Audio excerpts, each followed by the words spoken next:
If you're waking up inside a high control religion, it can feel confusing.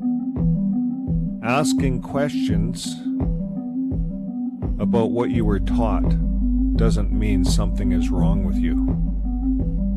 It means you were thinking. If you need support while coming out of a high control religion, visit xjwfriends.com. You don't have to do this alone. Religion up inside a control religion. It can feel questions. Asking questions doesn't mean about what you were taught. Doesn't mean something is wrong with you. It means you were thinking. There. Okay. Hello, everyone. Just trying to mute our other 3 devices. Guess we're okay. Good evening. Hello. Thank you for joining us. And the theme tonight is Listen and obey who? You'll see. Yeah. You'll see. Nothing like what we were taught. Yeah. So anyway, hope it's warming up in your area. It's starting to warm up here, but it's been cold. It's been very cold. Yeah. And it's warm though. It will. Yeah. Yeah. But we get into our rainy, or not rainy Snowy. yet, but still snowy and windy. Yes. Yep. It's okay. Yep. Oh, already. Oops. First time. New phone dropped. draft. Oh dear. I was waiting for that. Okay. Now we got something important to mention. Yes, we have something important to mention. So last week, being the beginning of February, we mentioned all the birthdays in February. And if anybody wants to look them over, there's a QR code right on the screen. If you put your phone or your camera up to that QR code, it will take you right to our website, XJW Friends. And on there, you will see the birthdays. Let me put this up here. You'll see the birthdays for February and anniversaries. So we're not going to read them all off because it takes a long time, and we've got some really good videos tonight that we want to share. So anyway, there was one birthday that was missing on the website. It's probably on there now, but we didn't mention it last week. And it's going to be Jordan's birthday on February 15th. So it's coming up in a couple days. Yeah. Jordan is going to be 31 years old. And Jordan's listening right now in California. So we're going to wish him a very happy birthday, Jordan. And you have a nice day with your family. I know you're going to. Yeah. And send us pictures, Mom. So again, that's Jordan on February 15th, and he will be 31. Everybody's wishing you happy birthday. And you're going to do something special. Yes. That'll be nice. He's going to. Yeah. And also, if there's anyone listening that is near the Elmont New Hyde Park, Franklin Square, New York area, there's someone that would like to connect with you. So that's in New York State. The areas, it's around Elmont, Elmont, New Hyde Park, and Franklin Square. So please contact us, and we can contact you with the person there that would like to meet up with some XJWs. So what else? Again, go to the QR code at the corner, and it'll take you to XJW Friends. Also, if you haven't subscribed yet, we appreciate it if you subscribe. Last week we were at 699, and now we have 709. So we gained 10 new subscribers. That's and we nice. Appreciate that. And don't hesitate to like, thumbs up, thumbs up, subscribe. and subscribe. That's what they say. That's right. like someone popular on YouTube says, likes and subscribe or don't. Or don't. But if you do, that's nice. Yes. Thank you. Yeah. So the theme is tonight, listen and obey. Who?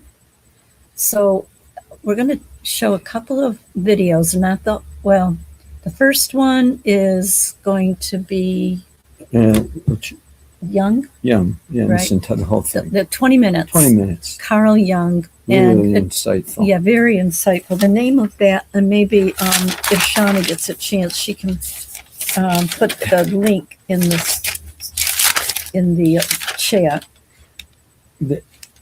And to butt in here, dear. Please. Okay. Oh, can I? Well, Go ahead. No, go the ahead. name of the video is 3 Reasons People Hate You for No Reason. Yeah, isn't that a terrible Okay. thought? There's a theme that's running through everything that's going on now on the internet and also in your lives, our lives, that wasn't going on before this, but that the Bible did say would.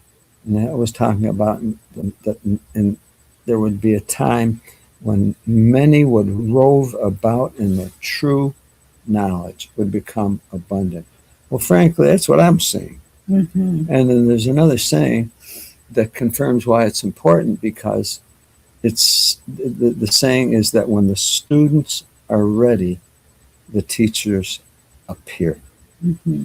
I think we're ready. Yes. That's what I think.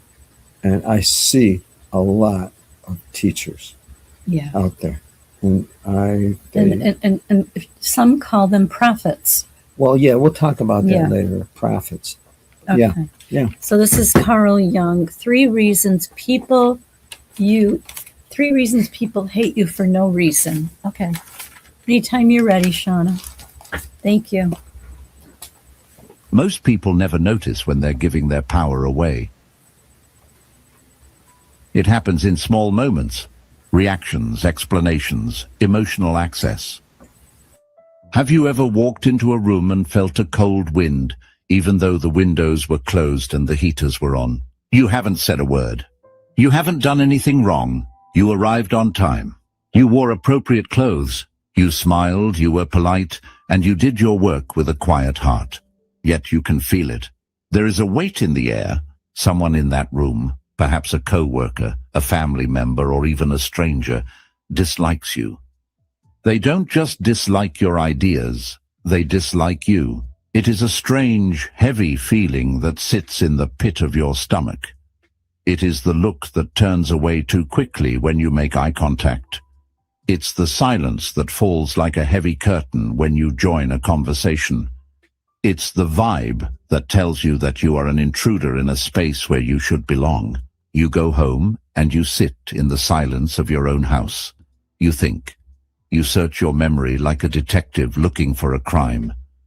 What did I say? Did I offend them? Was my tone wrong? Was I too loud? Was I too quiet? You look for a logical reason. You look for a mistake you made, but you find nothing. You have been kind. You have been professional. You have been helpful. And that, my friend, is exactly why they hate you. We live in a world where we are taught that if we are good, people will like us. We are taught that if we follow the rules and treat people with respect, we will be rewarded with friendship and peace. But as you have discovered, life does not always work that way. Sometimes the better you are, the more people resent you. The more honest you are, the more people want to silence you. The more yourself you are, the more people feel uncomfortable in your presence. Carl Jung, the great Swiss psychiatrist and explorer of the human soul, spent his entire life studying this mystery. He understood that when someone hates you for no reason, there is actually a very deep, very old, and very powerful reason. It is a reason buried deep in the basement of the human mind. The most important thing to understand right now is this: their hate has almost nothing to do with you. Today, we are going to sit with this feeling. We are going to walk through the dark hallways of human psychology to find out why your light causes some people to shield their eyes in anger. We are going to look at the 3 reasons why your presence disturbs the peace of the average person. We will learn why your goodness feels like an insult to them and why your stillness makes them move with such discomfort. If you have ever felt like an outsider, if you have ever felt the sting of being judged by people who don't even know you, this exploration is for you. Take a breath. Let the tension leave your shoulders. We are going to look at the truth together.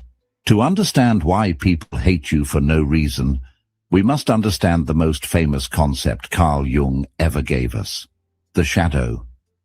Jung believed that every human being is like a house. We have a front porch where we sit and wave at the neighbors. This is who we want people to see. Jung called this the persona. It is our mask. But every house also has a basement. From the time you are a very small child, you are taught what is allowed and what is not allowed. Your parents, your teachers, and your friends tell you what parts of you are good and what parts are bad. They might say, "Don't be angry, it's not nice." So you take your anger and you throw it into the basement. They might say, "Don't be too proud of yourself, it's conceited." So you take your confidence and you throw it into the basement. They might say, "Don't be weird or different." So you take your unique creativity and you throw it into the basement. Over 30, 40, or 50 years, that basement becomes very full. This basement is what Jung called the shadow. The shadow is not necessarily evil. It is simply all the parts of yourself that you have rejected because you were told they were unacceptable. But here is the problem.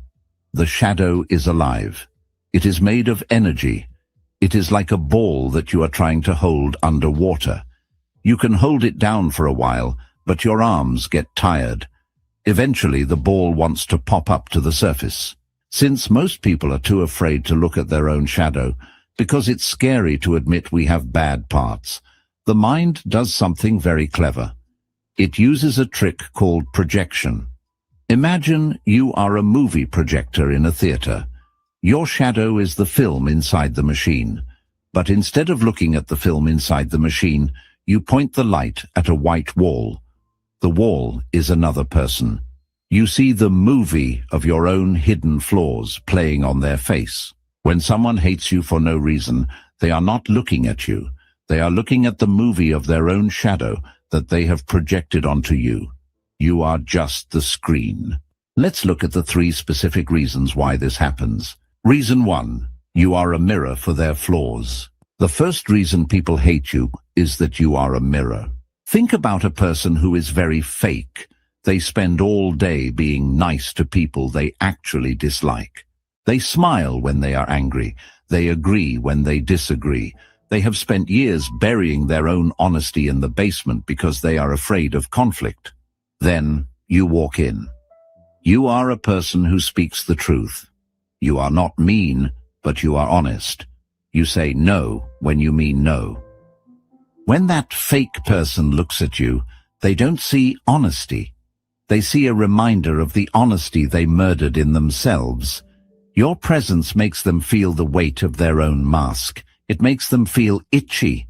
It makes them feel small. Instead of saying, "I am angry at myself for being a coward," which is a very painful thing to admit, their brain takes a shortcut. It says, "I hate that person. They are so arrogant. They think they are better than everyone just because they say what they think." They are trying to break the mirror so they don't have to see their own reflection. If they can make you the bad guy, they can keep pretending that their mask is real. Have you ever noticed that the things people criticize you for are often the things they themselves struggle with? If someone calls you lazy, often they are a workaholic who is terrified of resting. If someone calls you selfish, often they are someone who gives too much and is resentful that they don't have boundaries. They are projecting their unaccepted traits onto you. You are the screen for their movie. Reason 2, the pain of the unlived life. The second reason is what Jung calls the unlived life. This is a very sad reason, and it is very common. Most people live in a small, invisible box. They took the safe job because they were told to. They married the safe person.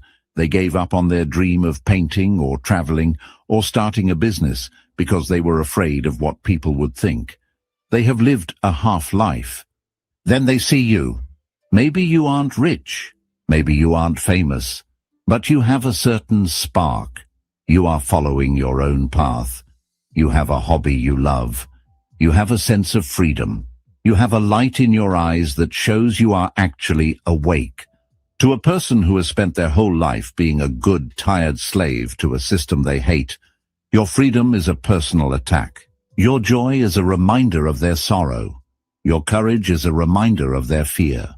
Your life is a reminder of their unlived life. If you are happy, it proves that they could have been happy too, if only they had been braver. That thought is a nightmare. To admit that they are responsible for their own boredom is too much to handle. So, they hate you. They find reasons to pick you apart. They gossip about your choices.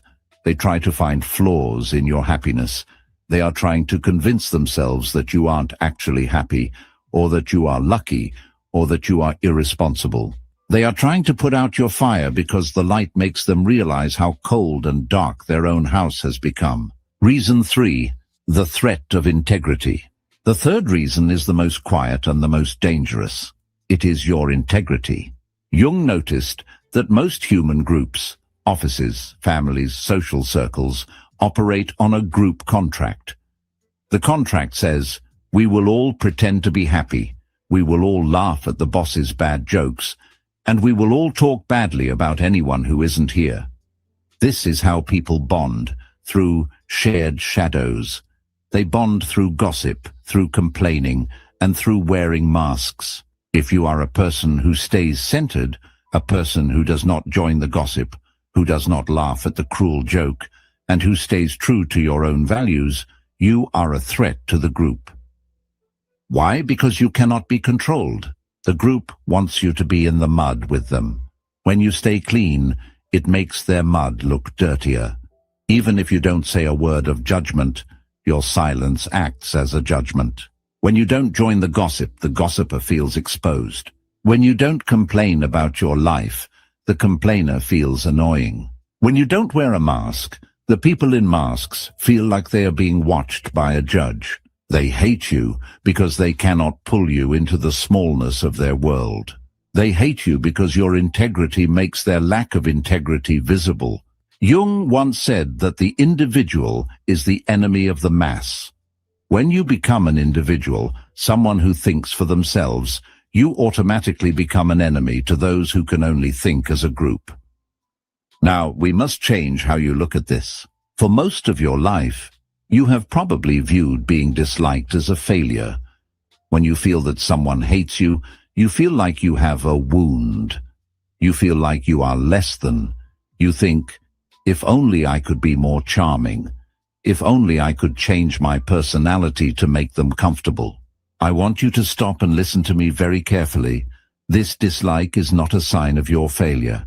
It is a sign of your presence. Think about a ghost. A ghost has no body. It can walk through a wall and the wall doesn't move. The ghost doesn't disturb anything. It has no form. A lot of people are like ghosts. They have no real personality. They have no real opinions. They have no backbone. Because they have no substance, they never bump into anyone. Everyone likes them, but only because they aren't really there. They are invisible.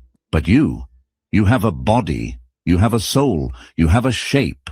When you have a shape, you take up space. And when you take up space, you are going to bump into people who are living in a dream. Being hated for no reason is the tax you pay for being a real person. Jung once said, the most terrifying thing is to accept oneself completely. When you accept yourself, your strengths, your weaknesses, your weirdness, and your truth, you become a solid object. You are no longer a vapor. You are a fact. And facts are very uncomfortable for people who live in illusions. If someone hates you for no reason, they are actually giving you a very high compliment. They are saying, "You are so real that I cannot look away. You are so solid that I cannot push you around. You are so you that it makes me feel the pain of not being me." This is power. We often think of power as the ability to control others, but that is not true power. True power is the ability to be uncontrollable. When you are comfortable in your own skin, even when the people around you are not, you have achieved something most people never will. You have achieved individuation. You have become a whole human being. Most people are like chameleons. They change color based on who they are standing next to. If the person next to them is angry, they become angry. If the person next to them is a gossip, they become a gossip. But if you are a solid object, you stay your own color. And that color, that bright, unique color, irritates the chameleons. They hate you because you remind them that they have no color of their own. Stop looking at their hate as a problem you need to fix. Start looking at it as a measurement. It is a measurement of how much substance you have. If you are being yourself and it makes someone else angry, that is a them problem. You are simply existing. You are like a mountain. The mountain doesn't try to offend the hiker. The mountain is just there. If the hiker finds the mountain too steep, that is the hiker's struggle, not the mountain's. Do not apologize for being a mountain. So how do we live in this world? How do we walk into that office, or that family dinner, or that social gathering, knowing that we are being projected upon? How do we stop the cold wind from making us shiver? We need a shift in our minds. We need to move from being a victim of their hate to being an observer of their psychology. Here are the practical steps you can take, based on Jungian wisdom, to stay powerful and calm. 1. The movie screen visualization. The next time you feel someone's unexplained dislike, I want you to visualize yourself as a high-quality movie screen. Look at the person who is being cold to you. In your mind, see the projector behind their eyes. See the movie of their own shadow, their own fears, their own regrets, their own hidden anger, playing on your chest. Remind yourself, that movie is not about me. I am just the screen they are using because I am close by. When you realize it is not about you, something magical happens. The pain disappears. You stop being hurt and start being curious. You might even start to feel a little bit of compassion for them. You realize they are trapped in a room with their own demons, and they are so confused that they think the demons are you. When you are the screen, you don't have to argue with the movie. You just stay still. 2. The rule of stillness. The natural human reaction to being disliked is agitation. We either want to fix it by being extra nice, or fight it by being defensive. Both of these reactions are traps. If you try to be extra nice to someone who hates you for no reason, you are letting their shadow control your behavior. You are losing your form. You are becoming a ghost to please them. If you become defensive and angry, you are joining the movie. You are giving them the evidence they want to prove that you are the bad guy. The most powerful thing you can do is to stay still. Be polite, be professional, be calm, but do not change your shape. If they are cold, you stay warm. If they are loud, you stay quiet. If they are chaotic, you stay centered. When you stay still, the projection eventually fails. They realize that their hate is not sticking to you. It is falling off you and landing back on them. By staying still, you force them to deal with their own reflection. 3. Bless the friction. In the gym, you cannot grow muscle without resistance. You need a weight that pushes back against you. Jung believed the soul is the same.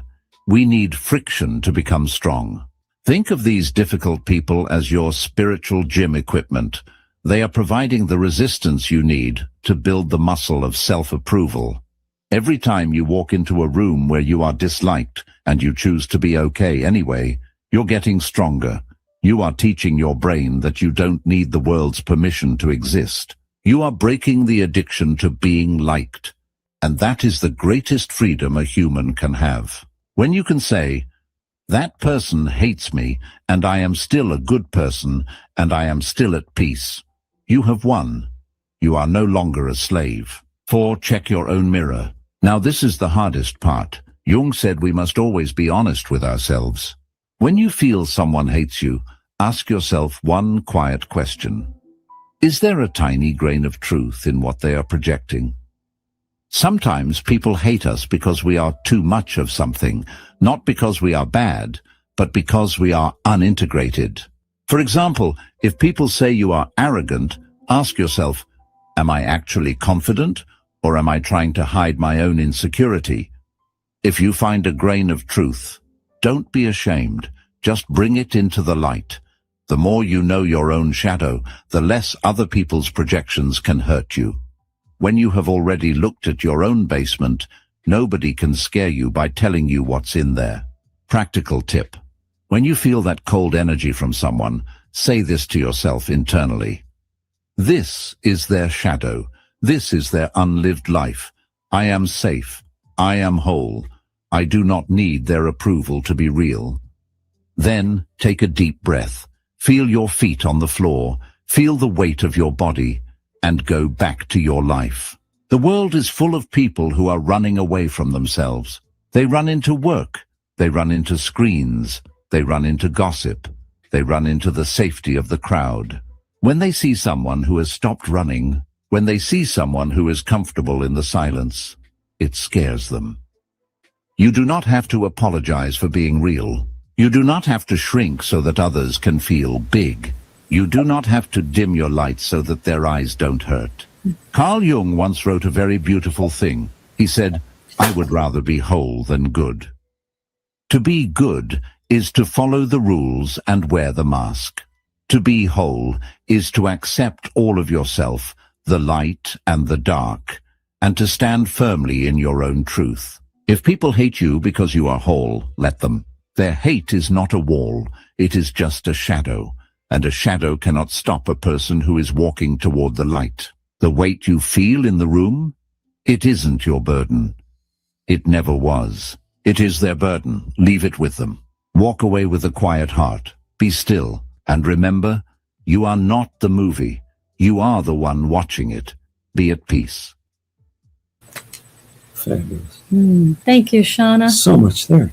There's a So lot much there. there. The link is in the chat if anyone wants to watch it all over again. Oh, yeah. And there are others like that, too. Mm-hmm. And I'm sure you gained a lot of, insight about yourselves and maybe others, your family, whatever, in your circle of friends. There's a principle. There's a powerful principle that he doesn't state, that Jesus Christ stated. It's just a principle. Actually, it wasn't, it was almost like a directive or a command. Mm-hmm. He said, don't hide your light under a bushel basket. Mm-hmm. What do you mean, don't hide my light? Well, he must have known that as humans, we possess something. There's something called light. And we'll talk more about that later, about this light. He says, don't hide it. Oh, well, why would I hide it? Well, in Jung's discussion, he mentioned reasons why someone would hide it. Mm-hmm. But Jesus said, don't hide it. Oh, okay. Don't hide it. And the fact is, it indicated, too, that the people that may dislike you, if you're shining your light, which is good, they feel bad because they're hiding theirs. See, they're hiding their light under that bushel basket. Mm-hmm. Well, they're not supposed to be. In other words, they're not obeying Jesus. Jesus says, don't hide your light under a bushel basket. And there's a reason. It's because I don't feel good when I do. Do you feel good when you do? Mm-mm, no. I don't think any human feels good when they hide their light. Why? Why? Well, we were designed to show our light, not to hide it. Yeah. But like it brought out in the beginning, people will take their, like, they'll put things in the basement, Yeah. and what their do we do that fears. for? Fears. Yeah. They don't want to seem like they're arrogant or conceited, Okay. but so they repress those things. In other words, in their mind, they fear what could happen when they show their light Right. for whatever reason. Mm-hmm. So they repress it. Hide that light. Hide that light, man. But yet, they don't feel good for doing that. No. And so they look at someone who is showing their light Mm-hmm. and, oh, you're arrogant. You think too much of yourself. Well, maybe they just think of themselves. Mhm. Maybe it's not too much. Oh, maybe some do think too much of themselves. It's true. Sometimes we do think too much of ourselves. We do. But sometimes someone else doesn't think enough of themselves. Mm-hmm. And they're going to blame you for it. But you're not the fault. You're not the fault. See, we're responsible. Each individual is responsible for something, right? Mm-hmm. I'm not responsible for you in that No. respect. I'm not. No. And you're not responsible for me. No. And if you blame me, well, that's not honest. No. But you might do it, Mm-hmm. and I might do it, Mm-hmm. and they might do it, and you might do it. So all these are kind of so that we can be aware of these things and adjust them in or out.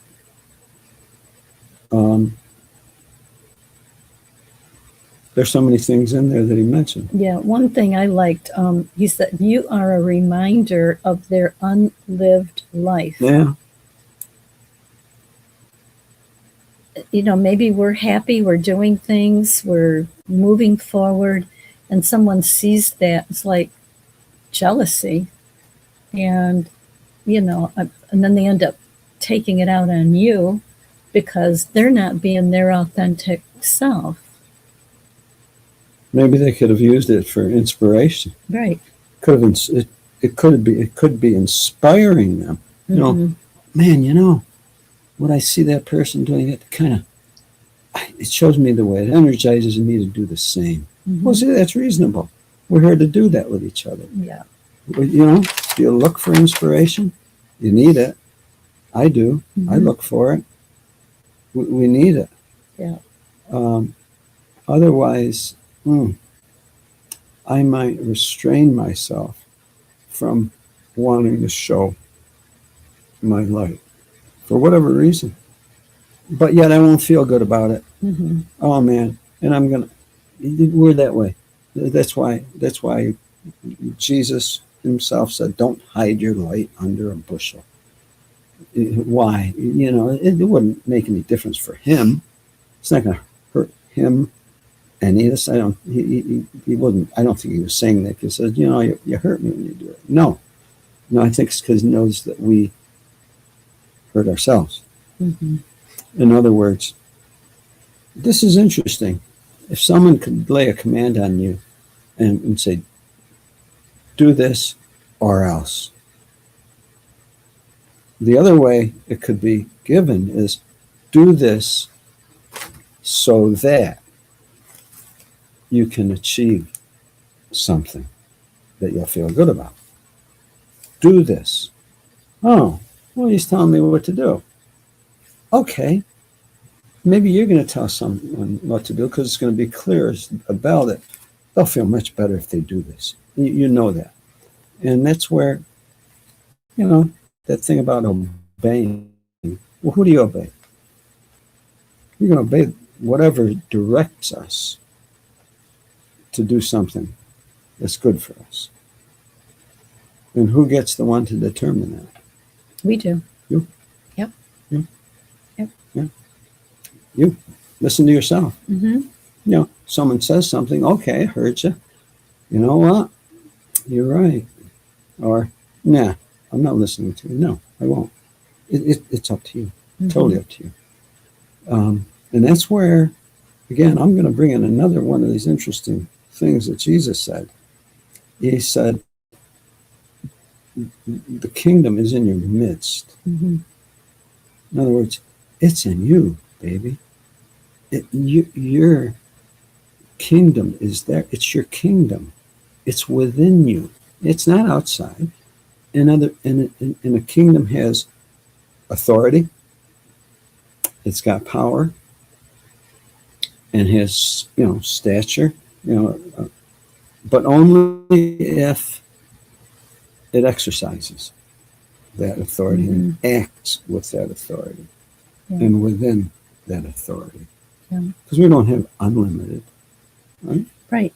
Claudia mentioned that in her comment. She said, be like Jesus and understand that the kingdom is within you. We might think about that. I know you've thought, I see people are thinking about that. Mm-hmm. Jesus, he said that. Well, is it true or not? You determine it. You determine that. Yeah. Maybe you say something different. Maybe you say, no, that's not how I see it. Okay, it's your privilege. It's your privilege to determine how you want to see it. It is. And as well as your responsibility to benefit from that or not. And you're not going to blame anyone else for it. Mm-mm. Yeah. So when someone does that, they start projecting. Yeah. I like what Young said. He said, be like the movie screen. Yeah. The projector behind their eyes. In other words, look at the person and don't just react to what they're saying, but what's behind their eyes, what's going on, and then remind yourself that I am not them or that movie. No. So we have to make that distinction. Yeah. I mean, you have to ask yourself too, did I come here to be the screen for your projection? Did I come here for that? I don't like being used that way. Because see, you could be being used that way. Turn it the other way around. You could be doing that to yourself. I could be doing it. I could be projecting my fears onto someone saying, oh man, you can't go forward like that. It's too much. You're way too aggressive with what you're doing. It's no good. It's like, what am I doing? I'm projecting my fears onto that person rather than saying, whoa, you're bold. Wow, man, I should be more like you. Man, I got to see what I can do. I'm going to think about this. You're inspiring for me. See, that's honest. Yeah. That's honest.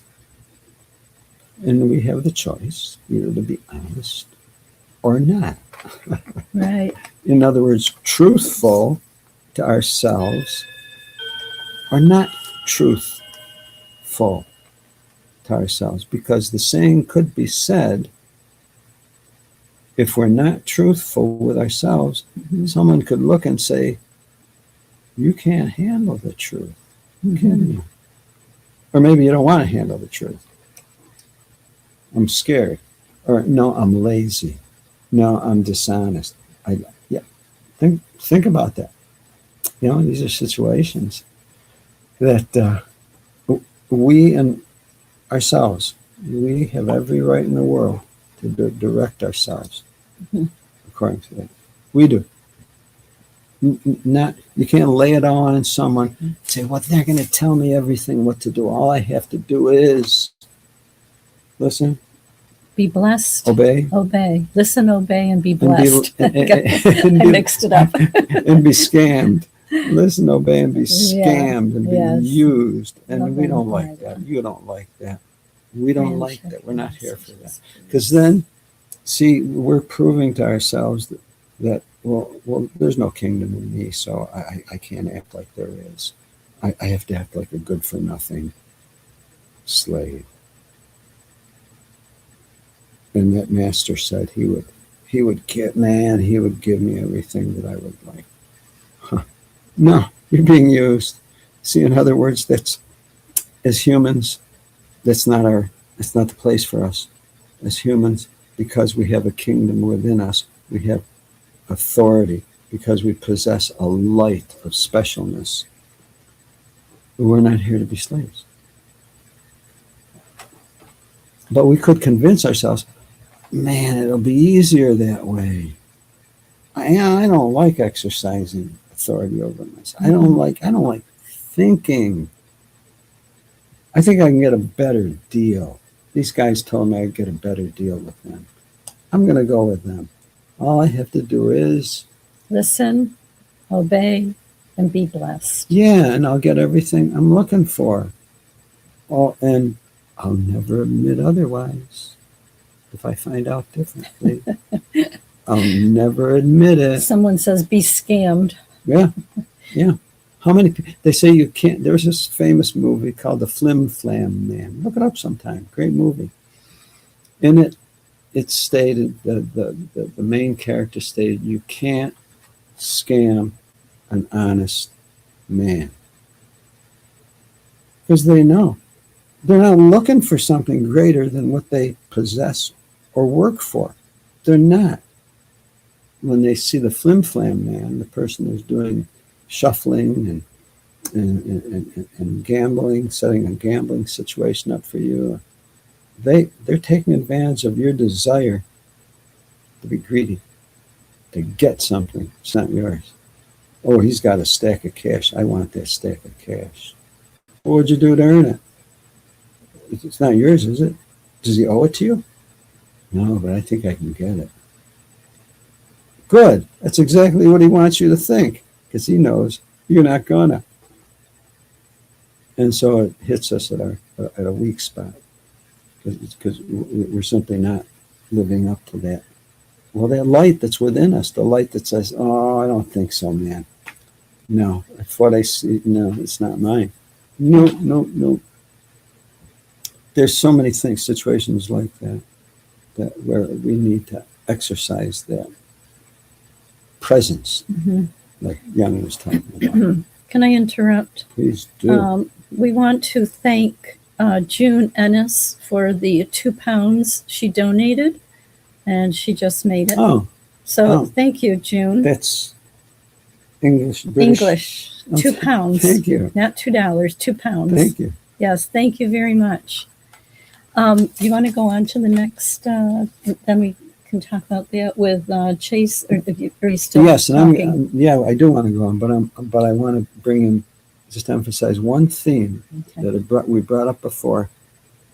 When the students are ready, us teacher appears. Oh, that's interesting.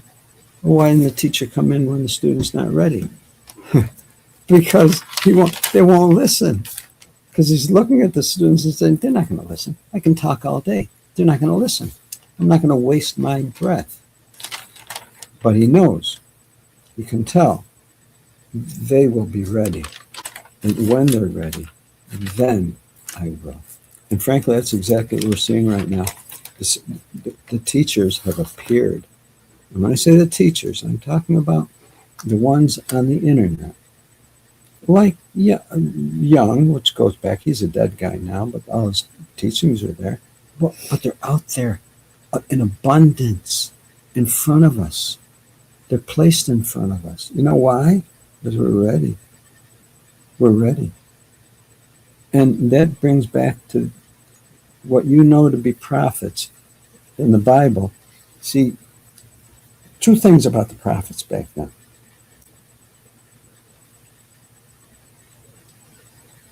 The Watchtower used prophets and prophecy. The Watchtower used prophecy for prediction of future events. Do you get that? Prophets predict human events, historic events, timelines. Prophecy.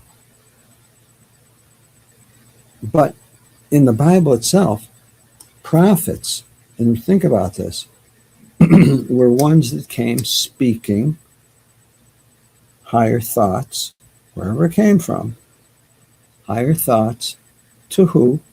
To people. Why? because they needed to hear these higher thoughts. Why? Because humans need direction for their spiritual growth, to manage their kingdom by something higher and above them. They need that. So in other words, the prophets were coming, and there were many of them, teaching people how to be human, how to display that spark, how to avoid calamity. Now, what happened with the prophets? In many cases, did all the people like what the prophets were saying? No, they wanted to kill the prophets. Well, in fact, they did. Yep, in the Bible. Oh my goodness, they did. In fact, but yet not all the people, but there were other people that when they listened to them, it woke them up. Oh my goodness. To themselves, to how they need and what they need to personally do to go forward. See, prophets did not preach. Prophets taught. They teach. They don't preach. They teach you, me, how to be human. Just like Jesus was doing. He was just teaching people how to be human. Prophets then. But interesting thought. I recall there's an account where one of the kings, queens, whatever, she didn't like all the prophets because they were saying things that she didn't like. Gives the people too much strength. She didn't like that. So she rounded them all up and put them in a cave. I think she ended up killing them. Yep. See, sometimes, government doesn't like that. No, they don't want you to know you. They don't want you to be able to shine your light. They don't want that. But prophets do that. They teach you how to be the special you that we are. They did that then. They're still doing it. They're doing it now. We live in times like that right now. Prophets. And could be anyone. Could be anyone. Yeah. And ones that we're seeing online. Yeah. Like Carl Jung, and even Chase Hughes. And it could be anyone who are speaking higher thoughts that resonate with our higher mind. Our higher minds. Humans do that. The title of this one is We Thought They Were Stories, Ancient Texts. Yeah, ancient texts. Every civilization on Earth discovered the same truths. If humans who never met somehow described the exact same reality, the question becomes, what exactly did they all see? Here's what they all agreed on. This is the first truth. The one the ancient world tried their absolute hardest to communicate to us. And it's also the one that we've gone the farthest away from. You are not separate. You never were, and you never could be. Every single ancient civilization on Earth figured this out. In the Upanishads from India, they had a saying called Tat Twam Usi. I think that's how you pronounce it, but it basically means you are that. Not connected to it, not loved by it. You are the divine wearing this human costume. Jesus even said this. He said the entire kingdom of God is within you, not in a building or a book, in you. In the ancient Sufi texts, they said you are not a drop in the ocean. You are the entire ocean in a drop. If you look at Hermetic texts, all is one. If you look at Taoism, everything is the Tao expressing itself in 10,000 forms. If you look at the ancient Mayan text, which is called the Popol Vuh, you see heart of sky, heart of earth. This is the universe as a single living being. Even looking at Buddhism, there is no separate self. If you look inside the Kabbalah, which is one of my favorite quotes. They say, creation is one emanation, divided only in appearance. And if you look into quantum physics, what are we starting to discover? Everything is one field, fragmented by perception. Different cultures, different metaphors, same exact truth. There is no you versus the world. There's only this one universe, like experiencing itself from your point of view. Separation is what they're trying to show us, is a hallucination. Being divided is a glitch in humanity, and isolation is not really real. This is the kind of the metaphor they're trying to get us to understand.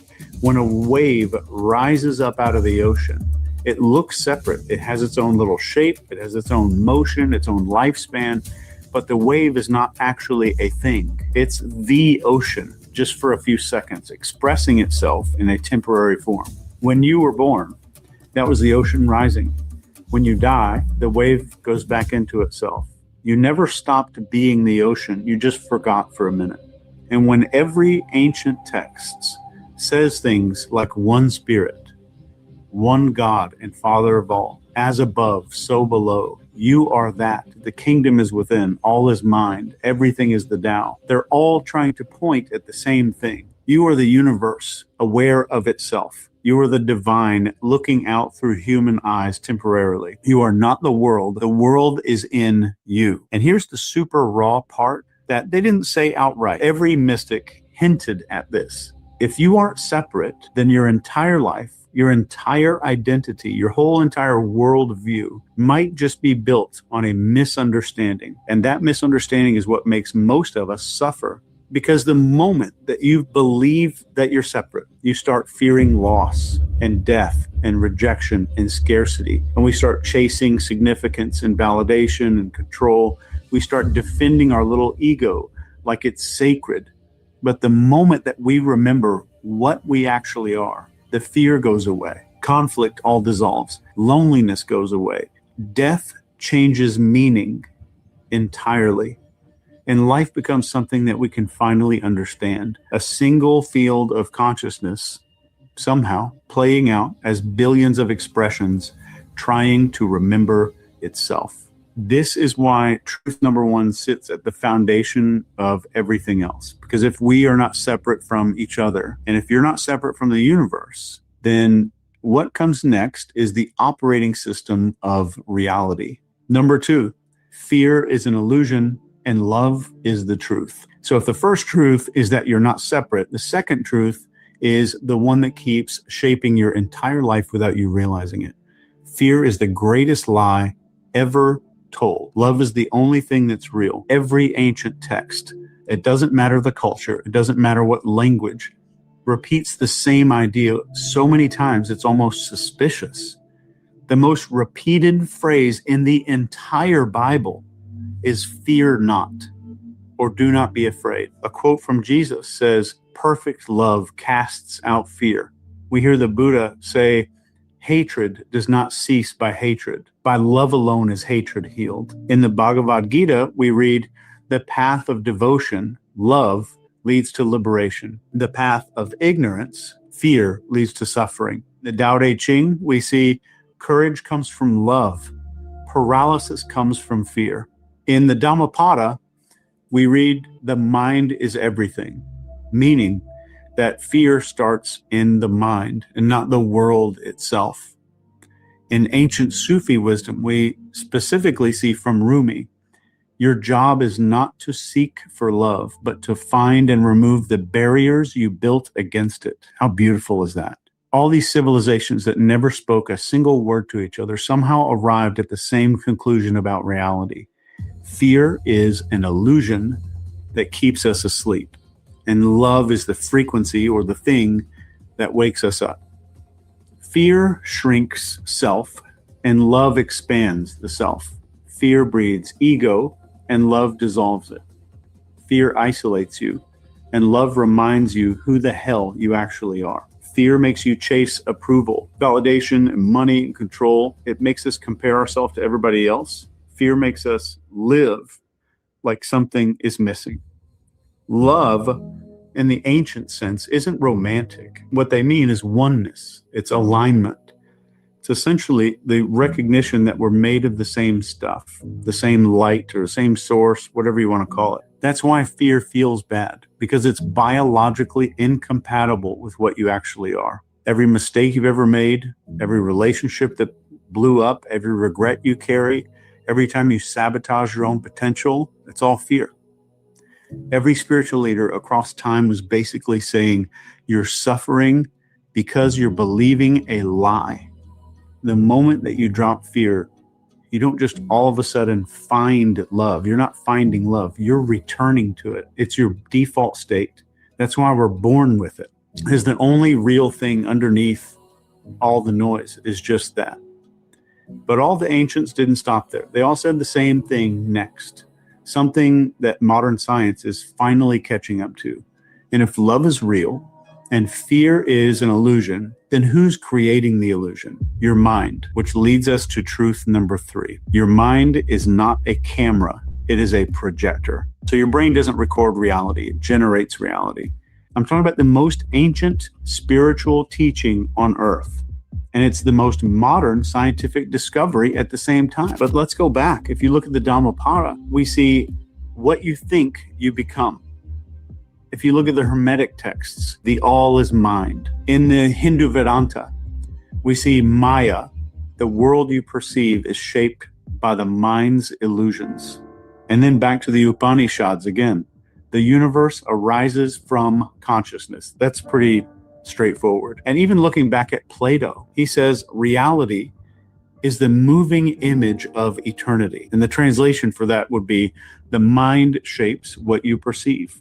If you look at quantum physics, observation changes the behavior of matter, physical particles. So I think the meaning here is consciousness is not inside the universe. The universe is inside consciousness. Every single culture was screaming this exact same thing. Your mind is not reacting to life. It's constructing the version of life that you're experiencing. Your fears, your beliefs, your identity, your memories, your stories, all those patterns you have in your life. We think that they're interpretations. What they are is filters that reshape reality before reality reaches you. This is why two people can live through the exact same moment and experience two completely different things. This is why suffering usually comes from inside and not outside. This is why so many ancient texts focus way more on inner world than outer world. This is probably also why every spiritual path teaches stillness and silence and presence and meditation and surrender. And I think this is because the moment that we stop letting fear hijack the projector, we start seeing reality pretty clearly for the first time. If your mind shapes reality, then every limitation you hold is one that you unconsciously built. And every breakthrough that you're chasing is just one little thought pattern away. Truths 1, 2, and 3 combine into a single explosive idea. If you're not separate, if fear isn't real, if your mind is essentially shaping everything, then the only thing standing between you and freedom is the part of you that believes otherwise. And this brings us to the most dangerous truth of all. The enemy is not the world. The enemy is the ego. So if those first 3 truths show you what you are, the 4th truth shows you what's been blocking you from the beginning. So the ego is the only real enemy here. It's the only enemy that you're going to face. No demons, no bad luck, no other people, not the world. Every ancient text, every mystic, all these enlightened teachers, they all gave us the exact same warning. The thing that we call us, the thing that you call you, is the thing that's hurting you. If we look in the Bhagavad Gita, we see the self must conquer the lower self. If we read Plato, he says, all sins come from excess self-love. If you read the words of Jesus, unless a man dies to himself, he cannot live. In the words of the Buddha, suffering begins with attachment to the self. In the Tao Te Ching, we see he who defines himself can't know who he truly is. Different continents, different countries, same diagnosis. The ego is not your personality or your identity. It's not your sense of I. Let me give you a definition of ego that's going to change your life if you adopt it. The ego is the story that you built to survive your fears. It's a mask, it's a guardrail, it's a little protective suit that we stitch together from trauma and insecurity and expectations and some conditioning. And that suit becomes our prison. But the ego desires one big thing: separation. It needs to feel separate to exist. Separate from other people, separate from the big universe, separate from the divine, separate from truth. The ego has to be able to compare. It feeds on better than, worse than, smarter than, more deserving than, more important than. So basically, the ego needs three things. It needs hierarchy, conflict, and recognition. So it needs to win, to be right, to be special, to get defended by you. This is why it never shuts the F up. The ego is the voice that says they're judging you. You're not enough. You're falling behind. What if you lose everything? Or what if they don't like you? You need to prove yourself. You need more. You need control. But here's the ancient secret almost nobody realizes. The ego's entire existence is based on fear, and fear is already not real. This means that your ego is a hallucination. It's a survival instinct that doesn't understand who you actually are. You're the ocean. The ego is a ripple that thinks it's the entire Pacific Ocean. You are the divine. The ego is a child pretending to be the king. This is why every ancient tradition told you to let it go. Not because they wanted you to be moral or have some enlightenment and go out and buy linen pants and wooden bead necklaces and shit like that. They didn't want obedience or anything, or even purity. It's because you can't experience truth while you're holding on to something that isn't true. You can't be infinite while you're clinging on to a story that makes you small. You can't feel oneness while you're protecting a self that doesn't exist. You can't wake up while you're defending the dream. And once you drop the ego, even if it's for a little second, you'll feel something terrifying and beautiful. You never needed it. You were always complete. The armor was the wound. Ancient teachings weren't obsessed with humility. They were obsessed with liberation. And once the ego falls apart, the final truth appears immediately. And this is the final truth that ties the entire universe together. This is truth number 5. Everything is connected. This one shows up everywhere, from ancient temples to modern physics laboratories. Everything's connected. Everything is one system. Everything influences everything. That's how everything it gets. In the Hermetic texts, we see this principle of as above, so below. In the Kabbalah, we see all creation emerges from a single tree of life. In quantum physics, no particle is truly separate. Every particle has some entanglement. In Taoism, we see this idea of opposites are not enemies. They're complementary forces of the same source. In the Mayan Popol Vuh, this is where we see the universe is one living organism. In Buddhism, we have the concept of what's called interbeing. Nothing exists independently. And in Sufi mysticism, the soul is a thread in the same cosmic fabric. Even if you look at the Egyptian pyramid texts, we see the soul returns to the stars from which it came. In ancient Native American wisdom, they have a phrase that's, I think, pronounced Mitakuye Oyasin, which is, we are all relatives, essentially saying, with all beings, I am related. Nothing stands alone. So every action ripples, every emotion radiates, every intention vibrates through the whole. You are not some separate node in the universe. You're a neuron in a cosmic brain firing inside of infinity. And your life is not happening to you. Your life is happening with you, through you, and as you. And suddenly, all 5 truths click together like a lock snapping open. You're not separate. Fear is an illusion. Your mind shapes reality. Ego's the enemy. Everything's connected. So if all that's true, then you aren't a human trying to become spiritual. You are the universe temporarily being human. You're already spiritual. So everything you've ever been scared of, everything you've obsessed over, everything you've doubted in your life, everything that you've ever questioned before comes down to remembering what you were before the world told you who to be. And that's what the ancients were trying to wake us up to. All right. Yay. Shall we bring Matthew on too? Hello, yes. All right. What you call Matthew? Okay. Hello, Matthew. Matthew. Hello, Fran and Joe. Good to be with you and good to be with the whole crowd here. Together. Yes, together. Yeah. We're all relatives. Yes, because we're all one. And it sounds very theosophical and also Vedanta and Hermetic and Buddhist. I just wanted to ask a question just for thought. Now, did that man seem like a teacher or a preacher? How about a prophet? Okay, well, he was teaching. He was teaching. Because we know what preaching is. Oh, my God, preaching. Oh, it's a dirty, dirty habit. Oh. If anyone else wants to join us, the link is at the top of the live chat. Just go to where it says Joe and Fran and the HTTPS. And we'd love to have you join us. You can comment on either video. Yeah, there's so much in there. Whatever. You know, what do you think? Yes. What do you know? Yes. What do you project? This is for... Well, I think you're picking some good videos there. It reminds me of Dr. Jeffrey Mishlove and the Roots of Consciousness. You know, thank you. But you know what? I have to say, Matthew, those videos are picking me. I really mean that. They're picking because they resonate. That's a very good way to put it.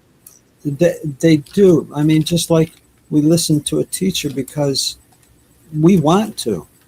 In other words, we need to.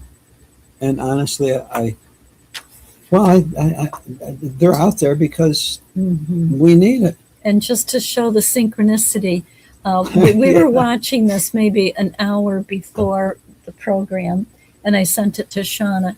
And about 20 minutes before the program, Annie sends us the same video with Chase Hughes. And we said, yep, we're right on. You know, it's a great video, and we're showing it, part of it tonight. So there's a certain hive mind that the internet is behaving like. Right.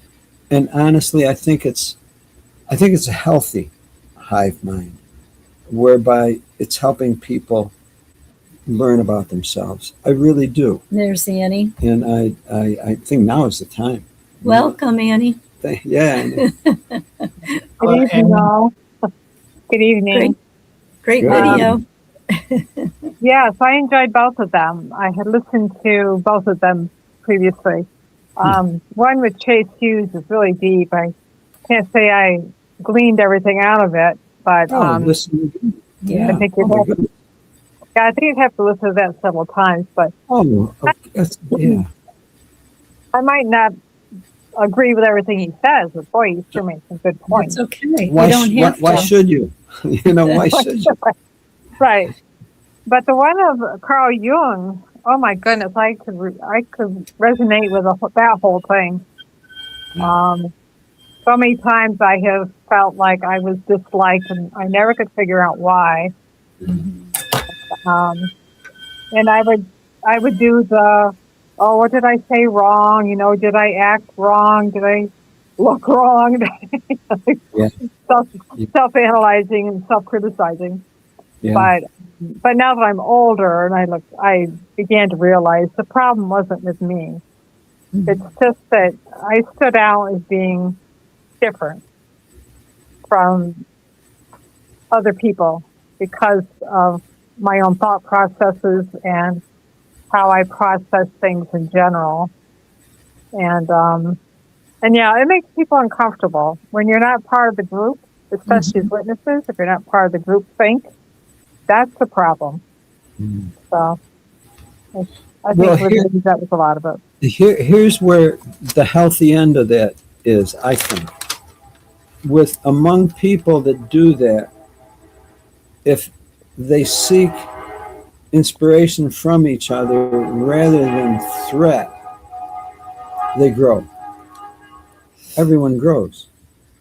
One does not feel less because of the other. One recognizes that there's more. There's more in front of me. And they just saw it through the other person. See, that's that's why Jesus said, "Don't hide your light under a bushel basket," because he Right. knew we needed it. He knew that other person needed it from you, and you needed it from them. And also why he said not to be. The other thing was, don't be coveting. I just think of these different things. Coveting is something that you want that you do not deserve. It is not yours to want. It's not yours. That's coveting. There's a total difference between that and seeking for gain for yourself from each other. And I find it interesting that when I meet up with witnesses nowadays, and I do quite often, Wow. and I just stated, nothing, no actions were taken against me, and they're always very friendly, but no one tries to get me to come back. It's interesting. Look, They don't. It's never, well, just the one older sister that I still work for, she did in the beginning, but she gave up. Yeah. But she really appreciates appreciates having me in her home because I work for her. I'm there for her, and she appreciates that. But yeah, no one ever says, "Oh, why don't you come back? You've left Jehovah, blah blah blah." No, And yes, they know why you don't come back. well, there's probably is true, but See, you project their future. You're projecting their future that they haven't arrived at yet. That's what you're doing. right. That's kind of where I was headed with this. It's possible that a lot of them are wishing they could get out, and I'm not. I'm out, and they kind of wish they could have the courage or the strength to do that. Yeah, they admire your courage. Yeah. It's possible. It's possible. One thing that Chase said that I think resonates with a lot of us is you can't wake up while you're defending the dream. Yeah, So that's cool. the PMEs that are in the organization, you'll never wake them up because they're too busy defending the dream. They're too busy defending, the animals and the paradise and see your dead loved ones again and be young again. They'll never wake up defending the dream. Right, until they become a PMO. Until something, becomes hollow. Yeah. Until something, they can't defend it anymore. Yeah. The basement's getting too full or something. Yeah. And I like the way you said. Go ahead, Matthew. Sorry, who was that? I heard a space. Sorry about that. Was that you, Annie? Oh, yes, that's me. Sorry if I interrupted there. Sorry about that. No, that's okay. Go ahead. I was going to just say, Joe and Fran, it sounds like The Matrix is more a documentary than a science fiction movie. It's not science fiction. Oh, no, it is not science fiction. No, I mean, the religion and government is the science fiction. They're the science fiction.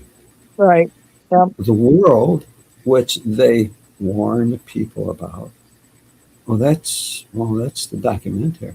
I mean, that's the reality that is worthy of being documented, basically. And we need to take note of it. Because, like I said, we're not a drop in the ocean. We're the ocean in something. In a drop. I think it's like that. Ocean, that's right. That's right. We are the ocean in the drop. In a drop. Yeah. I mean, I thought that was so poetic and real. Yeah. Right. Real. And then I recently heard the saying, and maybe it was from last week. I don't know where I heard it, but how did that go? We don't have a soul. We are a soul. No, we are. How did that go?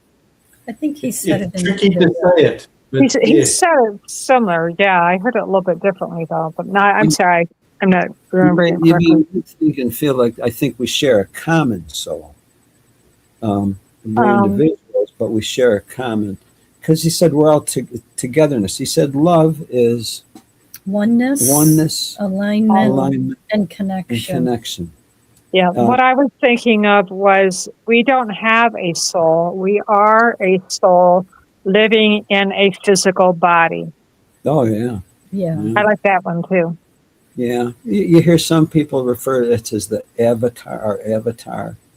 Yeah. Some say it our meat suit. Which is kind of crazy.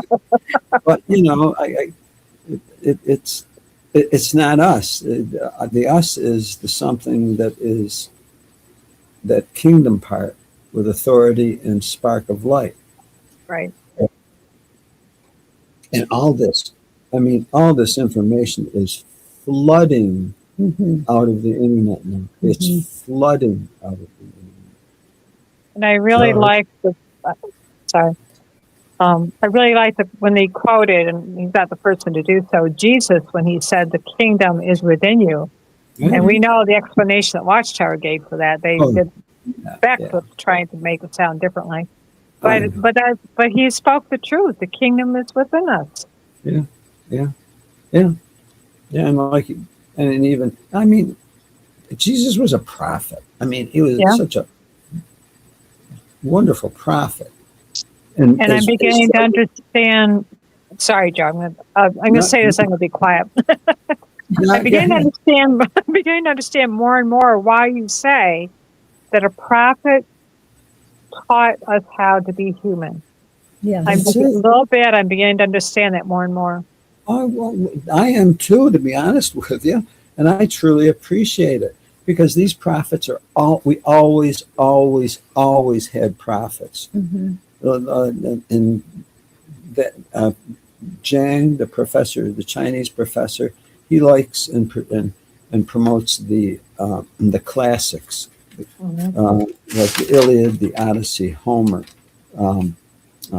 Paradise Lost, Dante's Inferno, and beyond, because they're fiction, but they teach us about us through others in ways that they could never put it down in. Well, do this in this case. Do this when you do that. Don't do this here. Do that. They're not laws. They're guiding principles that we need for our lives, and they were prophets. Those authors, they were prophets. The ones in Bible times, they were prophets, but people didn't like them. A lot of the people didn't like them because they spoke the truth, and because that was kind of like in conflict with the authority of the Jews, the Israelites. It was in conflict, and so they were, there was a battle going on, and so they hated the prophets and they killed them. But yet the ones that listened to the prophets, well, you got to believe that they went on to live their higher life. And it took courage, no doubt. It did, and you can't imagine in a family back then that if there was one or two people in the family that appreciated what the prophet was saying, and the rest of the family, they hated the prophet. So here now, the conflict the separation that was taking place between that individual and the rest of the family. I mean, it's no different now. It is no different now. It takes that courage, and he said the motivation for it was freedom, because we're not here to be slaves. We're not here to be animals. And yet there are those that are working very hard at enslaving humans, and they have, right from the very beginning, very, very, very, very beginning, to enslave humans. But we are not here as slaves. So there's a certain Mhm. spiritual warfare going on. And the prophets are the ones that show us how to, proceed forward. If anyone else would like to join us, just go to the link in the live chat and we'll bring you on stage. You do not have to show your face. No. You can put a different name, and we just want you to be comfortable. I just love the way he,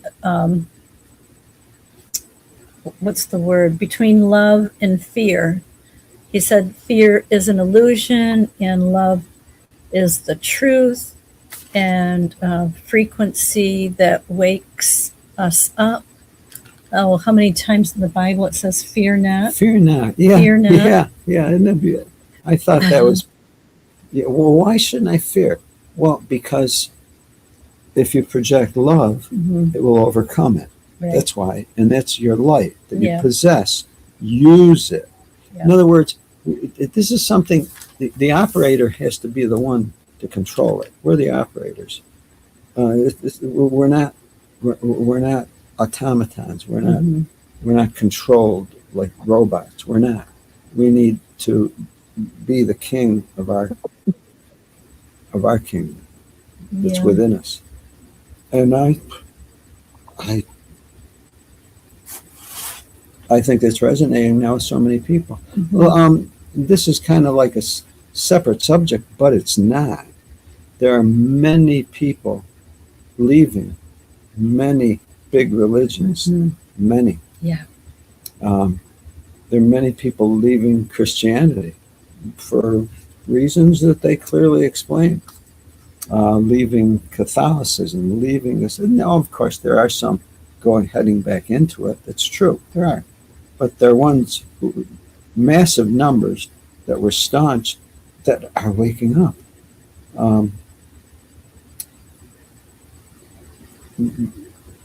That's what's happening now. People are exercising that right, that will. And they're feeling liberated.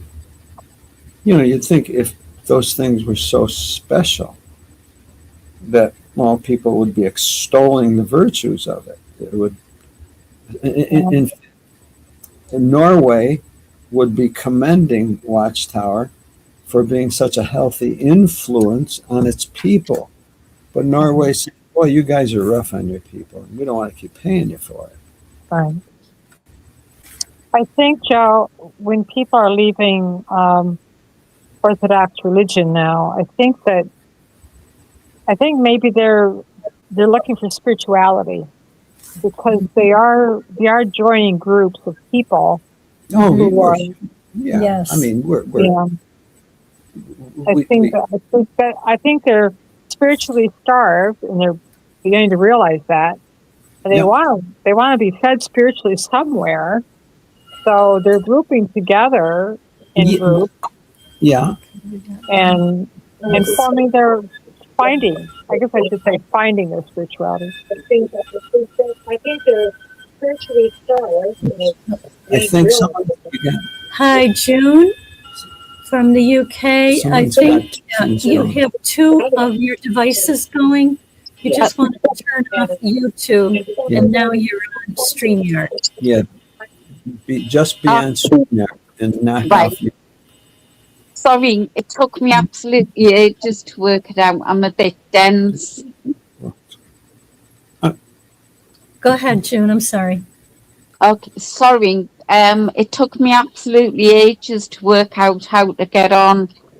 Oh, well, you did it. Congratulations. Thank you. It takes determination and persistence. Thank you. It certainly has. No. Thank you. Thank you. And welcome. Now, I just want to pick up on what Annie was saying. Annie was saying that yet people are still wanting to project their spirituality and develop it in amongst others doing the same. Right. Good people like to be around good people. They always did. They always will. Always will. Always will. And I think it's a beautiful thing. I'm positive that will continue in a good way. Oh, I think so. And see, they're growing and learning that, this other place we were, it's not a good place. It's not. They're awakening. It's beautiful. It's beautiful. June, did you want to say something? Something on your mind?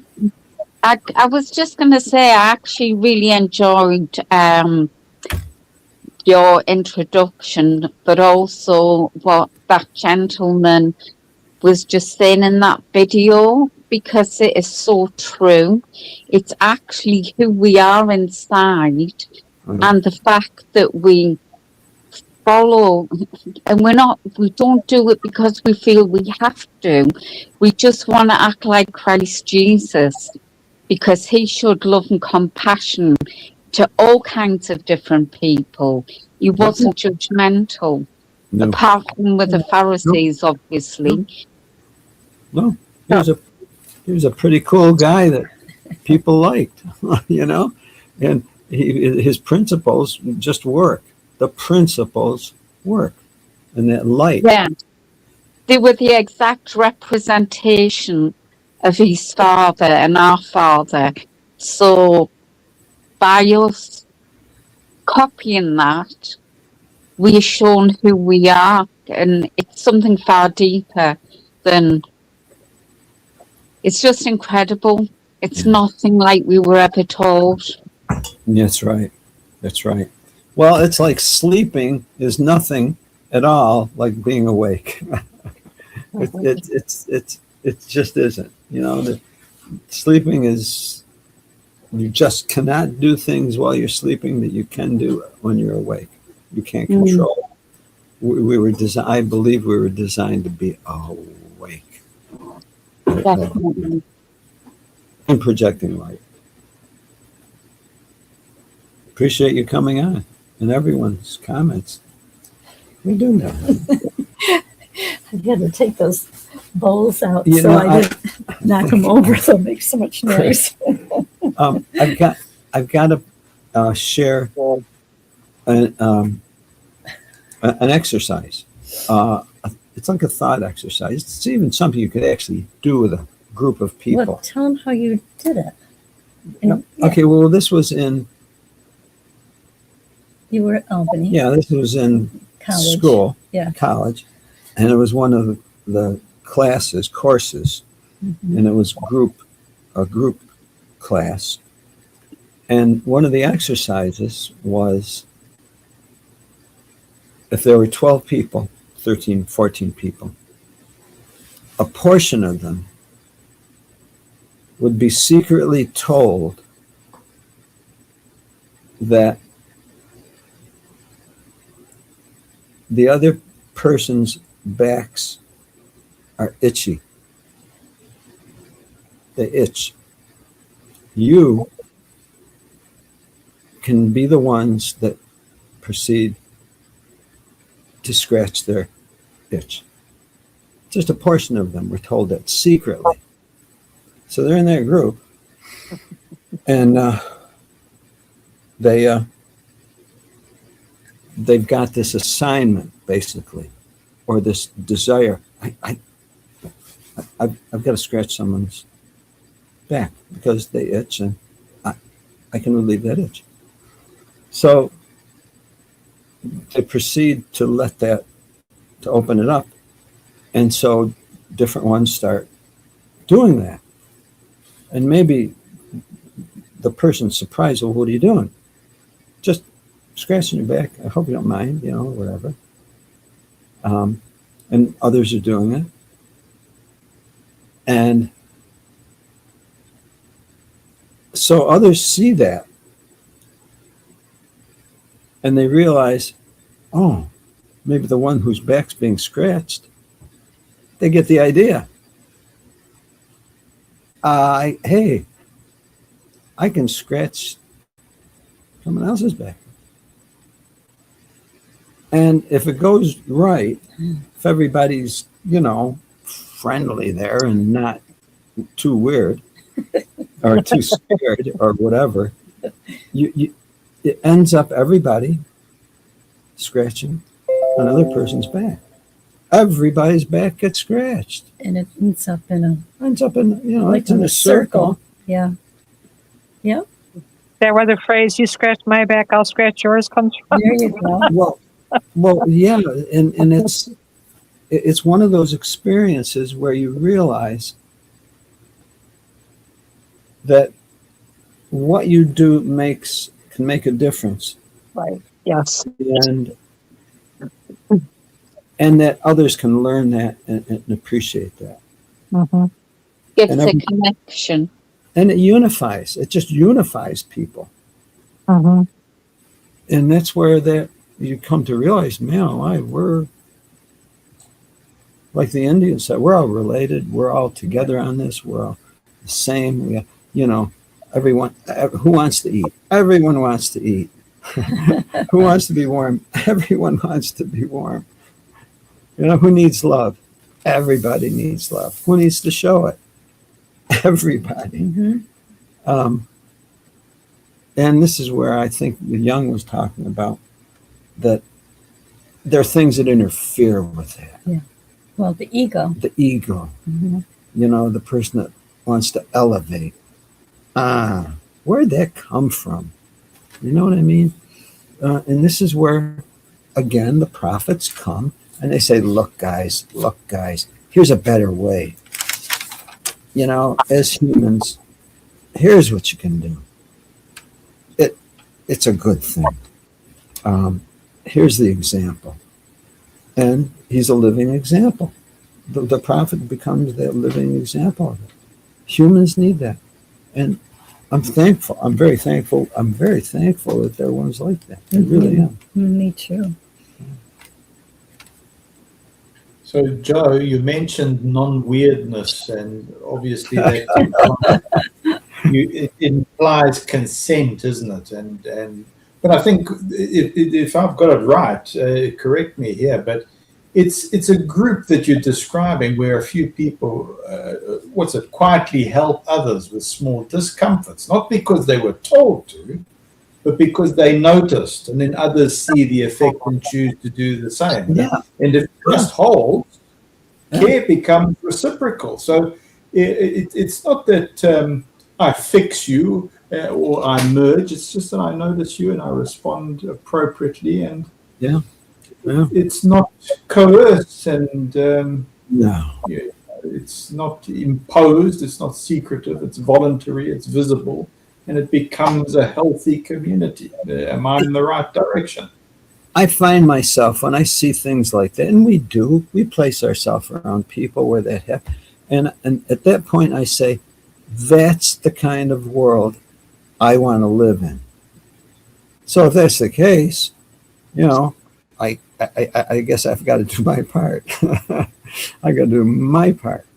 And this is where I just want to assure the people coming out, the ones who were born into that organization, any organization that was controlling, where you were restricted and where you may have been put in fear about the world out here. Oh, yeah. I will just reinforce that, there's dangerous things out here. There are.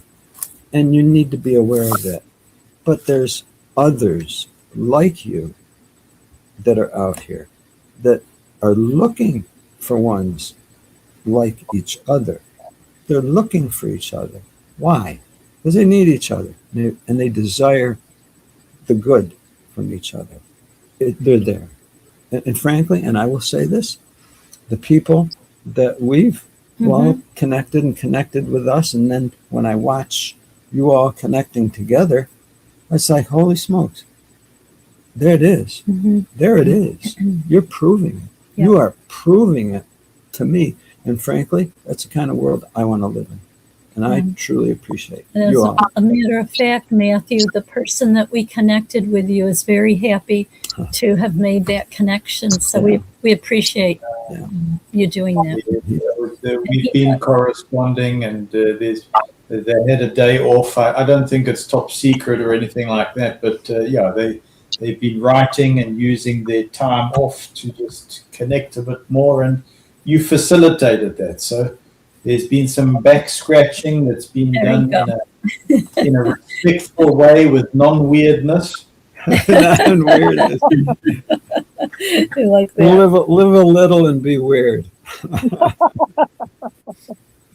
Everybody is. I liked Annie's description of "we are a soul."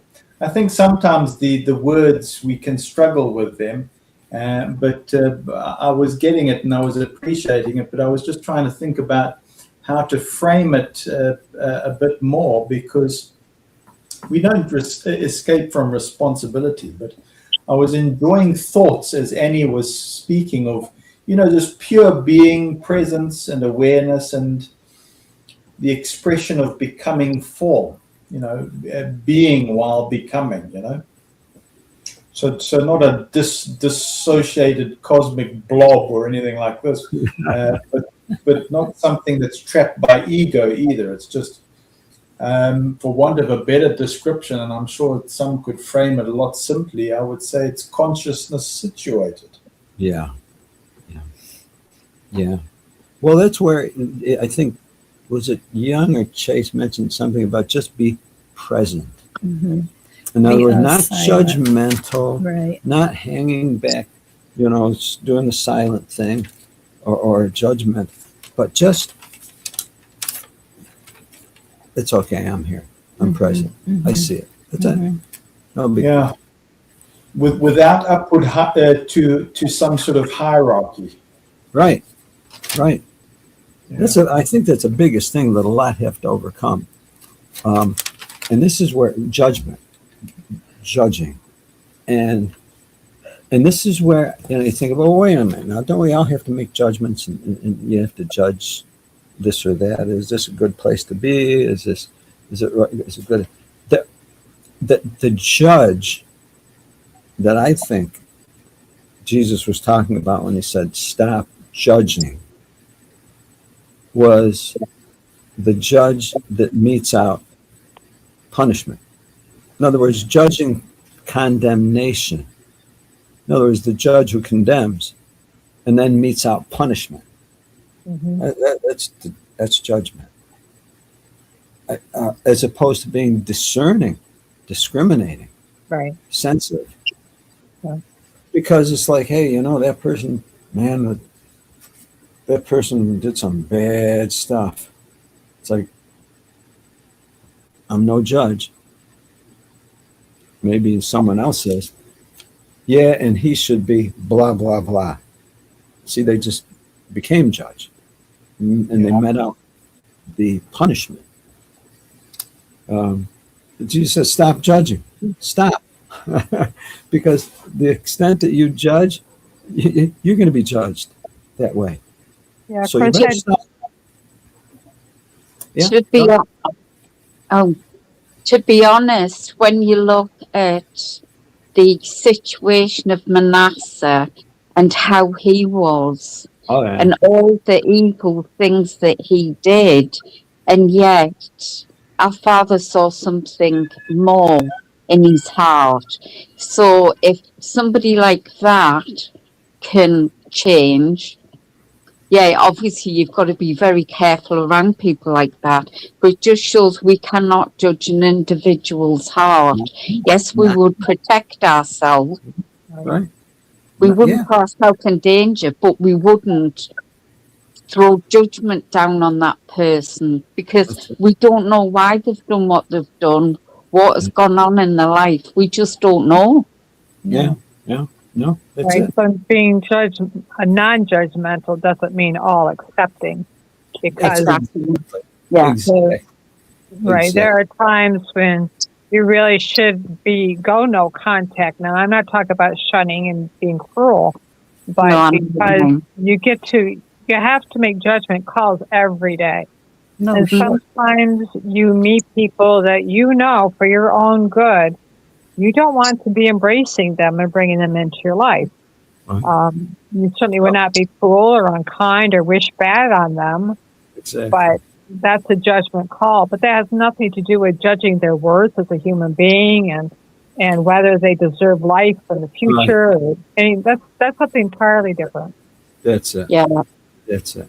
And I think that's where it bumps into but hating what is bad. Right. Mm-hmm. In other words, not judging, Mm-mm. but hating the bad, Mhm. loving what's good. You Yeah. know, it's like, okay, see that you're making these distinctions. And honestly, this has to be, I truly believe it has to be taught. And it was being taught. Mhm. I mean, the Chase was talking about many of the old Oh, sure. All the prophets, whatever, writings. that did teach these higher level Mhm. thinking that humans can do. Yeah. Dogs don't do these things, but humans can do these things. If they And as witnesses, we were taught to judge. We taught our children. We slap labels on people from the time they're little. You know, you send your children to school. Oh, they're bad association. Mhm. You know, some of the congregation is not spiritually strong; they're spiritually weak. So you slap a label on their back, and it goes on and on and on. Yeah. So we have to learn how not to do that to people. Yeah. I think for me, because growing up as a JW and one of 13 children and Wow. being sexually, physically, mentally and emotionally abused, Wow. that me personally, I've never been, because it didn't happen to the rest of my siblings, but I have not ever been able to put myself in a situation to judge somebody, because trying to take the positive from my own growing up as a kid, I've always thought, well, what's that other person having to deal with? Yeah. Yeah. Yeah. So Yeah. I just try and use it to help, to be supportive. Yeah. Yeah, I said years ago when we met someone, shook their hand or whatever, if we could see a quick clip of their life, Yeah. it would help us to have a lot more empathy for that person. We have no idea of the pain that a person's been through. No idea. Right. No idea. We could Yeah. find out. We could very well find out at some point, but we have no idea. And it's, you know, we brush elbows with those and shoulders with those people when you go to the store, when you're in at the everywhere, everywhere, everywhere. And some of the greatest relationships have grown out of interaction with people that we've just met. Yep. We're making connections right now. There's people in the chat that wanted to be connected. So if there's anyone that would like to be connected with anyone here, if I have your information or not, just give it to us and we will connect you.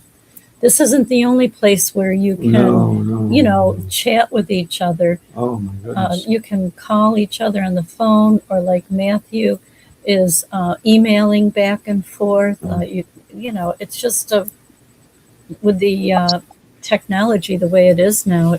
We're very amazing. fortunate. We're very fortunate now. How long it's going to last, I don't know.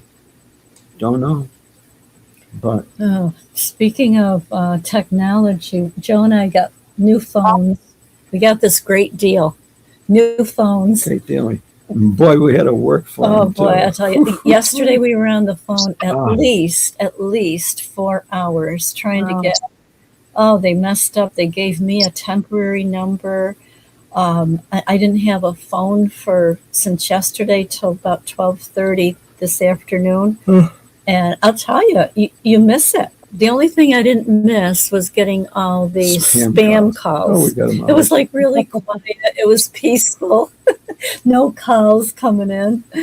But anyway, you know, we just take it for granted. The technology we have. It's achieving a lot of good right now. Yeah, it is. The internet is achieving a lot of good. Now, on the other hand, you know, we're seeing that they're recognizing that Facebook is not really terribly healthy for some young people. They're recognizing that. And whatever else, other influences like that. It's like anything else. Love the good part of it and hate the bad part. Yeah. And be just discerning. and project whatever light you can with it and through it. Yeah. Joe,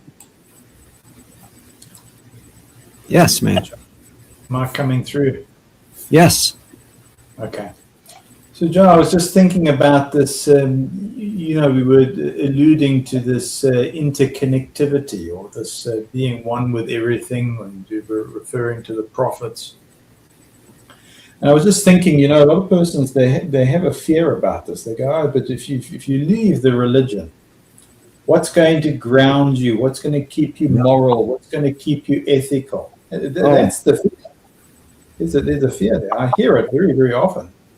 Oh, but I wanted to just tune into some of the things that you've been talking about there with community, scratch the back.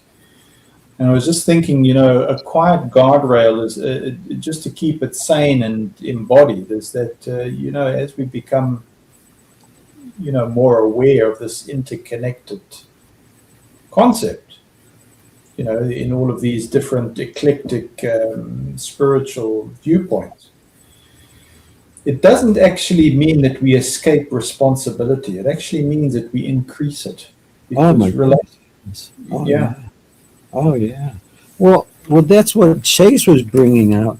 He said all these different prophets and men of old and cultures, they arrived at basically the same thing. Right.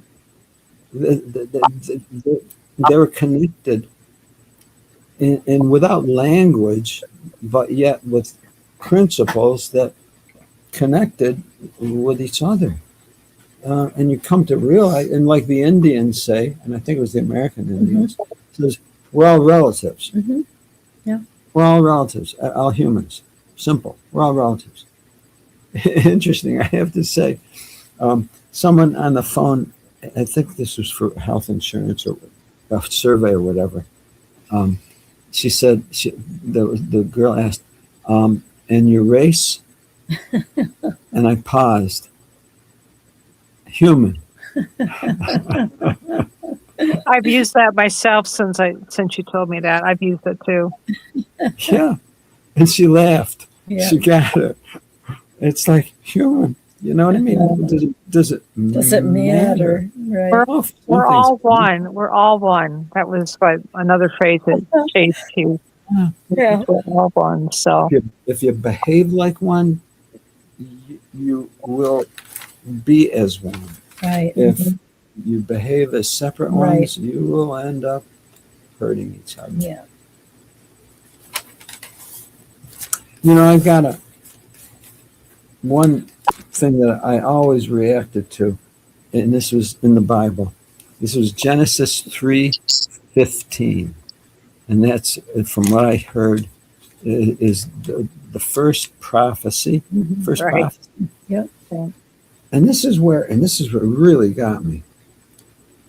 The promise, it sounded like a threat, a promise, or assurance, was, I shall put enmity between, and these different sides, and I will put enmity. Now it's like, whoa, and I never heard of enmity before. I never heard of the word. I don't know if anyone else ever heard of the word enmity before you heard it there. Yeah. I never did. I says, what is enmity? Is mutual hatred. wow. That's what enmity is. Mutual. It's like, well, those people hate us, but we don't hate them. No. So they hate us and we hate them. Mutual. Well, that was a promise. It says, I will put mutual hatred. It's like, oh my goodness. So God is saying He's responsible for the origination of hatred. It's like, That's what it sounds like. I want to be around. I want to be around in that situation. Why would I want to be? It's like, oh my goodness. That's like if my father, my fleshly father would say, I'm going to make you kids fear each other. It's like, oh my goodness. It's like, oh, that's not the world. I would want to live in. Now, maybe others say, I'm game. Oh, I'm game. And I think there are some people that would be. Do you But, not think, though, that those words that have been put in there are misinterpretations of scripture, and that if we do our research into other translations and go back into the Hebrew and Greek, right. very often it's got a very different meaning to what it's trying to say, because True. all that's Important. doing is teaching hatred and Yeah. a cruel God, and Yeah. that doesn't add up to a loving father, because it's just maybe for the actions they might not like the actions of what had happened, but I think we have to do more research into it, and the Holy Spirit was put there for us so we would be guided to find the truth. Yeah. Yeah, I agree with you, June. We do have to continue to do research. Unfortunately, I think one of the reasons why the Watchtower wanted us to only research in publications Right. is so that we would not learn the truth. Yeah. So, And it's control and fear, isn't it? yeah. Oh, yeah. That's everything that I saw. Yeah. And misconceptions, too. Totally. And I'm going to just throw out something a little controversial, but just something to think about. It's not controversial. But when someone asked us, and they asked us different times, well, do you still believe in God? And I said, which God? And you know, which God? This is where it gets very, very complicated. And it comes down to a personal, everyone has their own personal feelings, their own personal beliefs. Yeah. And this is where the discussion's good. Right. The discussion's good because if the person's open, it will open them up to information that they never heard before and they never thought of. If they're open. Right. If they're willing to be open. And that's why we show the videos that we show and the discussions we have is just to, put it out there, help people to think, help people to feel, because we did not get that information when we were in the Watchtower. We were very, very, very restricted. And now it's abundant. So, And what I would say is we are quite capable of arriving at satisfactory understandings and beliefs ourselves with all the information. That was the point that Chase was making, that there's more than one record and one way of presenting facts, truth, if you want to use the word truth. Yeah. The Bible's one way, but there's also other ways. There's more than one explanation. Let me put it that way. Oh my goodness. Yeah. I mean, and that helps people look at each other of different cultures and realize, we're all the same. We're all the same. Because there's a common thread that runs through all of it, like he was bringing out, and all these different cultures, they had a similar common thread through them. Yeah. See, a lot of people don't want to do that research and realize that, because what that does, that diminishes a superiority that they have in their faith. Because my faith is the right one. My faith is the only right one. So I would never want to find out information that indicates to me that there are no superior ones. It's fascinating, isn't it, though, to delve into other people's beliefs and faiths. Boy, I've always been interested in that.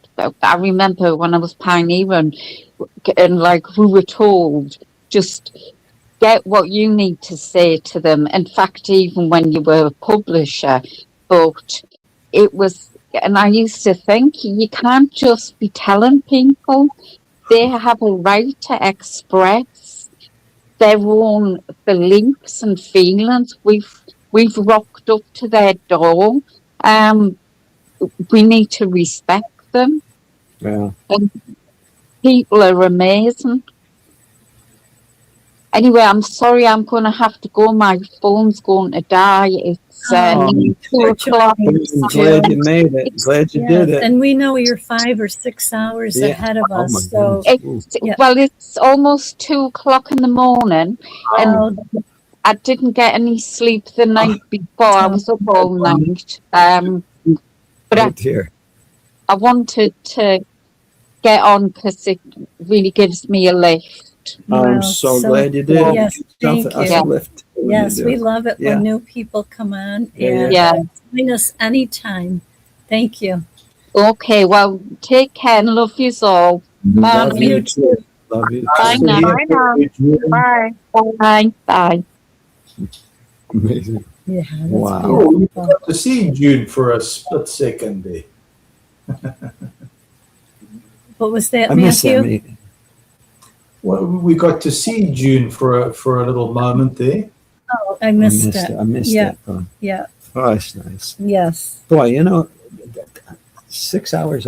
How many hours away? Yeah, One, she's two, she's three, 2 four, 2 5. o'clock. So yeah, Yeah, 1, amazing, 2, 3, amazing. 4, 5 Matthews. And And oh another- my goodness, man, you're another day, aren't you? Or so. Yeah, it's almost 4 in the morning. Wow. Oh, wow. Okay, so you're That's more than 4, it's more than 5, 6 hours. 6, 1, 7, 2, 3, 7 4, hours. Wow. Yeah, Shauna just put our phone number up there if you want to call us.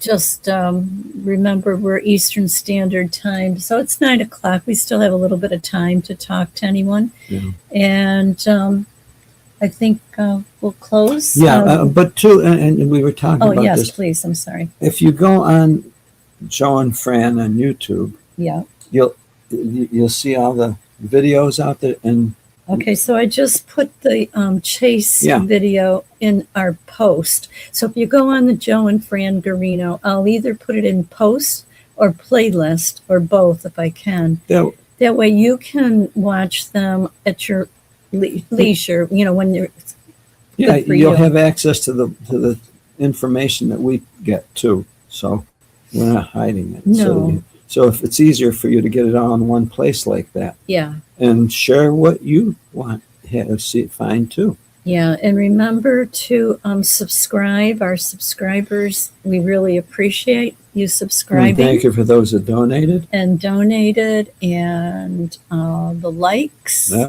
It helps the Just channel. for the ones that show up. And Thank you yeah, thank you for taking you for time out being of your here. schedule. And Yeah. being here. we appreciate you all coming on. Thank you, Annie. Thank you, Matthew. Thank you, And June. And everyone, Shauna and Vern, and everyone listening. everyone in the chat. Yeah. Thank you so much. Shauna, I don't know if you're there, if you have any concluding remarks.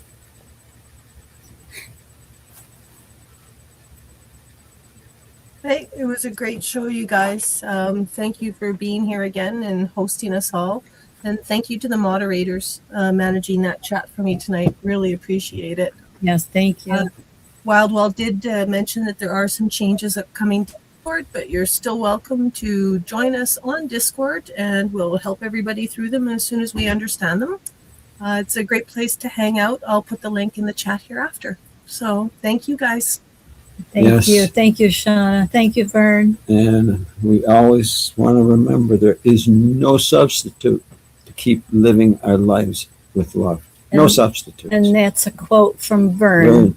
Yes, we give credit to Vern Yeah. for that. Yeah. Annie, have a nice night. We'll talk to you soon. Love you all. Okay. Love Thank you, you too. everyone. Good Bye now. night. Bye.